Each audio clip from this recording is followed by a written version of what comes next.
નમસ્કાર દર્શક મિત્રો, આપ જોઈ રહ્યા છો અભિ ક્રાઇમ ન્યૂઝ। હવે જોઈએ અગત્યના સમાચાર।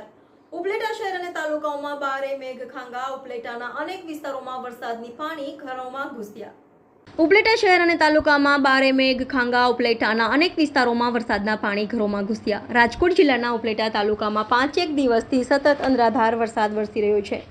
સમગ્ર તાલુકામાં તેમજ ગ્રામ્ય વિસ્તારોમાં 5 થી 15 ઇંચ જેવો વરસાદ એક જ દિવસમાં વરસતા જનજીવન અસ્તવ્યસ્ત થયું છે, જેમાં ઉપલેટા શહેરમાં પણ વહેલી સવારથી અતિ ભારે વરસાદને લઈ અનેક વિસ્તારોમાં પાણી ભરાયા હતા, જેમાં નીચાણવાળા વિસ્તારમાં ખાજાનગર અને નગીના સોસાયટીમાં વધુ વરસાદને લઈ અનેક ઘરોમાં પાણી ઘૂસી જવા પામ્યા હતા। આ વિસ્તારોમાં વરસાદના પાણી ઘૂસી જતા સ્થાનિક લોકોની તમામ ઘરવખરી પાણીમાં પલળી નષ્ટ થઈ હોય, જેને લઈ સ્થાનિક રહેવાસીઓએ વિસ્તારના માજી સદસ્યો અને સામાજિક આગેવાનોને જાણ કરી બોલાવતા માજી સુધરાઈ સભ્ય શાહનવાજ બાપુ બુખારી, રશીદભાઈ સિવાણી, શબ્બીર બાપુ બુખારી તુરંત આવી ચીફ ઓફિસર તેમજ મામલતદારને જાણ કરી પાણીના નિકાલની વ્યવસ્થા કરાવાઈ હતી।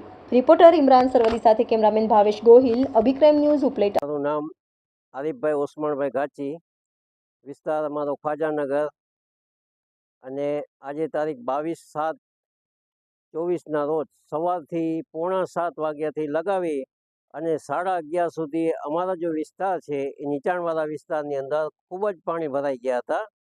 તે દરમિયાન અમે શાહનવાજ બાપુ બુખારીને ફોન કરીને કીધું કે જો ભાઈ આ વિસ્તારની અંદર અત્યારે પાણીનો ભરાવ ખૂબ થઈ રહ્યો છે અને અત્યારે પાણી ગમે એમ કરીને આનો નિકાલ કરવો જરૂરી છે। એ દરમિયાન શાહનવાજ બાપુ તથા લોકો બધા સાથે મળી અને પછી જે ભૂગર્ભ ગટર છે એની આખરી જે ભાગ છે, છેલ્લો ભાગ, એની અંદર ખૂબ જ કચરો ને બધું ભરાઈ ગયું હતું અને પાણીનો ભરાવ ત્યાંથી બંધ થઈ ગયો, પૂરો ભરાઈ ગયું હતું અને પછી એને ખોલવું જરૂરી હતું। એ દરમિયાન બધા લોકો સાથે મળી અને શાહનવાજ બાપુ સાથે મળી અને એ બધા છેલ્લા ઢાંકણા હતા એ તોડી અને પછી એનો પાણીનો નિકાલ કર્યો। એ દરમિયાન નગીના સોસાયટીની અંદર ઘરમાં પાણી ઘૂસી ગયા હતા, જે દરમિયાન બાપુને ત્યાંથી ફોન આવેલ એટલે બાપુએ તાત્કાલિક ચીફ ઓફિસર તથા મામલતદાર સાહેબને ફોન કરી અને આની રજૂઆત કરી અને પોતે તાત્કાલિક ત્યાં એ યુદ્ધના ધોરણે કામ કરવા નીકળી ગયા હતા।